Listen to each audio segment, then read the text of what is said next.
Hi, everyone. This is my friend Cherie Goddessy. She's CEO and director of Psychedelic School. She's a psychedelic positive teacher and visionary entrepreneur. And I invited her to Years on Life today to talk to me about a bunch of things. Hi, Cherie. Hi, Daniel. Thanks for having me. Yeah. And it's Cherie Goddessy. Yeah, Oh, excuse me. it's okay. Um, so I wanted to talk first off about what exactly Psychedelic School is. Could you speak about that, please? Yeah, absolutely. Psychedelic School is a platform that we are launching these days, founded by myself and my partner, Dr. Ben Malcolm, who's a psychiatric pharmacist and a psychedelic researcher.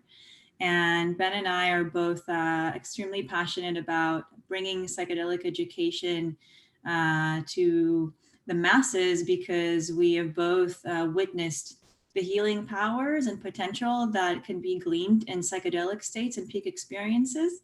Mhm. And we also feel that currently, because of legislation, there aren't enough opportunities for education for obvious reasons, right? So basically, Ben and I, through Psychedelic School, are trying to bridge this gap by offering accessible, different levels of education and knowledge, but very accessible to different types of audiences, including people who are just researching and are hearing all about the latest in psychedelic research. Mhm. That if you know, I'm not sure what your level of knowledge is, but MDMA, for example, is currently in phase 3 trials of MDMA assisted psychotherapy and is showing unparalleled results for healing PTSD, as well as psilocybin mushrooms show great relief for anxiety and depression, also in clinical studies. And these two drugs are due to become legal literally in the next year. Mhm. So basically, we're trying to provide solutions to a movement that is taking off and still doesn't have good educational systems in place. So Mhm. that's what Yes. we do. Amazing. Yes, that's so interesting. It is a bit amorphic right now. There's sort of the remnants of the first wave of this, and then all the scare around psychedelics in the 80s and the 90s sort of lumped Yeah. into the drug wars. And now we're coming out of it, approaching it from a different orientation. Yeah. Um, my level of experience clinically is I've seen incredible results with severe trauma and ketamine specifically. Yes. Sort of that is very interesting to me.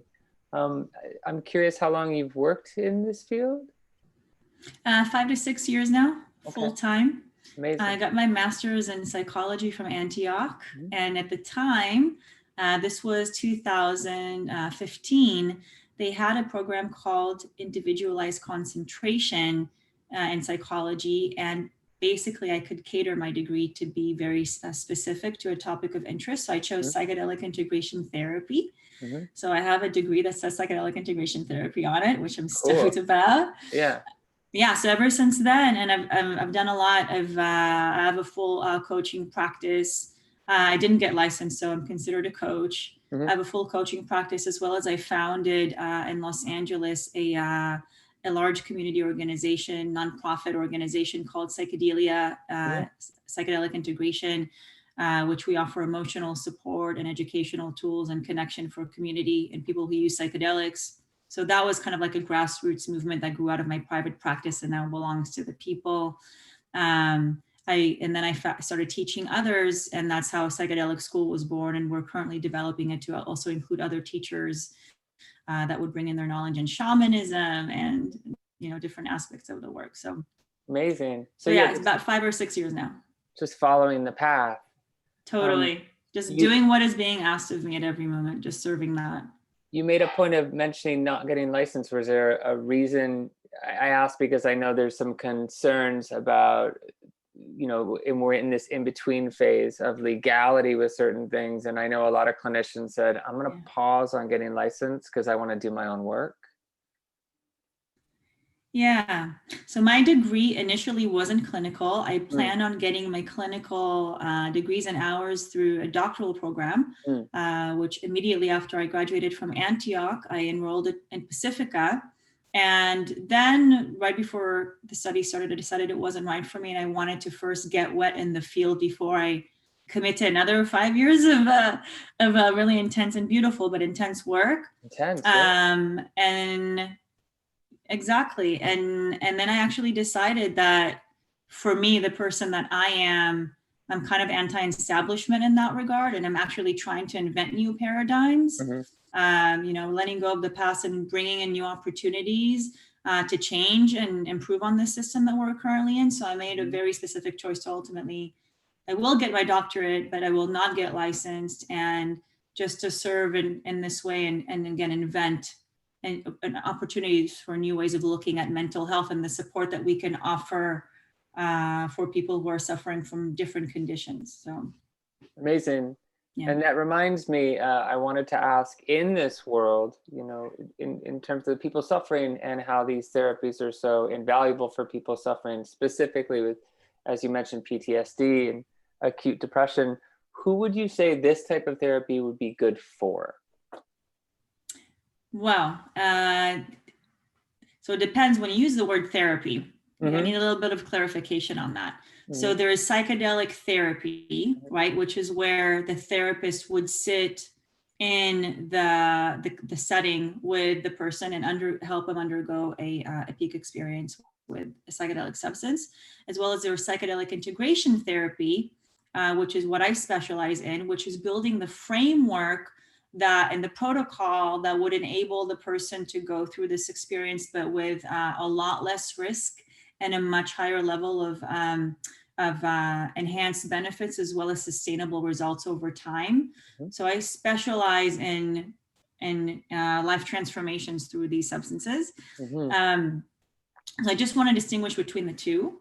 I know a lot of people are drawn to psychedelic therapy, but there is a different aspect to it, which is what I specialize in. The integration aspect is really the integration aspect. And in that regard, who can benefit from that? Any user of psychedelics, from the recreational level to the ritual level, to the medicalized level. And also just people who use it for creativity and life optimization. So we have 4 degrees basically, or just 4 different aspects of the work that this use can be implemented into.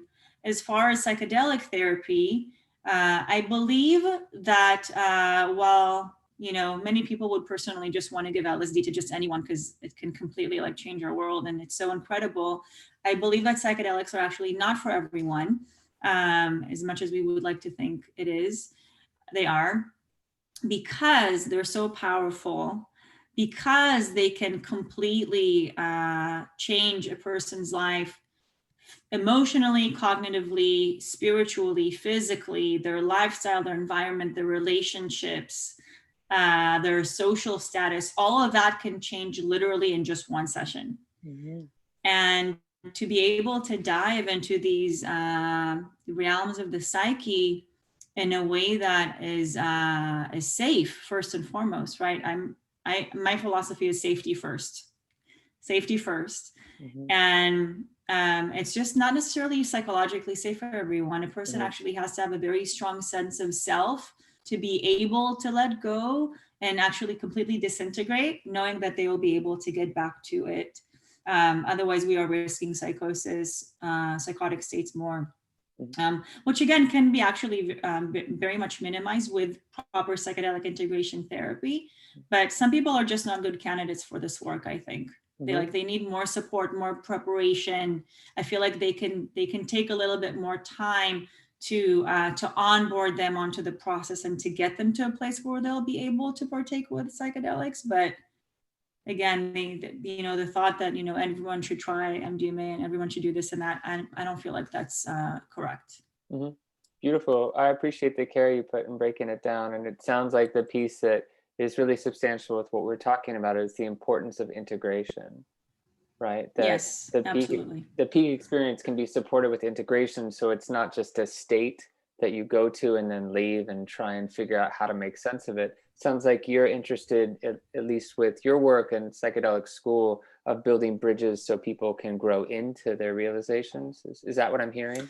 Exactly, building bridges, and that I feel really comes from my feeling and my philosophy is that the psychedelic state is here and now, right here where we are. There is no other state of mind or other realm. You know, the holistic way is looking at all the different levels of dimensional living Mm-hmm. that we live through.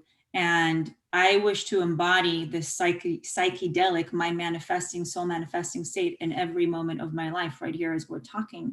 Mm-hmm. And in that regard, a person who practices integration, which is really a form of inner work, right? It's just a form of mindfulness. It's a form of showing up every day and having that internal dialogue with yourself and practicing it through, you know, chopping wood, carrying water. Mm-hmm. Then every day becomes an integration day and every day becomes a psychedelic state. Mm-hmm. And then there's no difference between preparation to integration because they always overlap each other anyhow. So it's a lot more fluid than I think people would like to think it is. Mm-hmm. Yeah, that makes a lot of sense. You touched on this a little bit, but I do want to come back to it as the wave continues to permeate our culture. As someone who works so deeply in this space, right, and it really appears and feels like it's the authenticity is what matters to you, the importance of being authentic in this space. So for disparaging minds, it can be viewed as sort of like a party thing or something that is only done in like the drug scene. But as it moves out more into culture, do you foresee any problems? Do you have any concerns as someone who works in this space? I mean, there are concerns within the community right now. Now, as the decriminalization movement is happening, the medicalization, the corporatization, Mm-hmm. the capitalist take over this space right now, we do have various levels of concern. I feel that the current medicalization movement, which I actually feel is excellent. I feel like it's a step in the right direction. And I feel like a lot of people who couldn't access these substances in the past and couldn't attain the healing that they deserve via conventional models of talk therapy now will be able to access that. Still, I do feel like it shifts the authoritative dynamic, or the power dynamic rather, from one group, the government, to another, now to doctors, right? Mm-hmm. Which still leaves a lot of the subgroups, the underground, the people that have been actually legit practicing psychedelic therapy for decades. You know, a lot of people never stopped providing Mm-hmm. psychedelic therapy since MDMA became illegal. So I think the main concern for me is that, first of all, the power dynamics, and second, that's because of that, actually not second, because of that, the power is still in the hands of the doctors, and we don't have enough room to self-empower and to understand that we completely have the power to be able to undergo these experiences on our own if we only have the right skill sets. So I'm about self-shamanism. I'll give you the tools, and of course, after undergoing a very thorough safety assessment to see if you would be, or it's a right fit for this type of work, then most people can actually heal themselves if they only had the right tools and protocols. They don't necessarily need a doctor or a therapist. I feel like in some very specific cases, in the instance of acute trauma, absolutely, I think a therapist would be extremely helpful and even necessary. But for most people who are approaching this work to deal with some anxiety, with life issues, some minor physical issues, I feel like most of us can journey on our own. So that's my main concern is, again, the power is still not given to the people. Mm-hmm. Yeah. We still don't have the cognitive liberty. Mm-hmm. So that's my concern. Mm-hmm. Well, I appreciate you breaking it down and spending some time looking at these things with me today. I will link and post and do all the tagging requirements so people can find you. And I hope we get the opportunity to speak more about this in the future. Excellent. Yeah, thank you for your work and for having me. Thank you.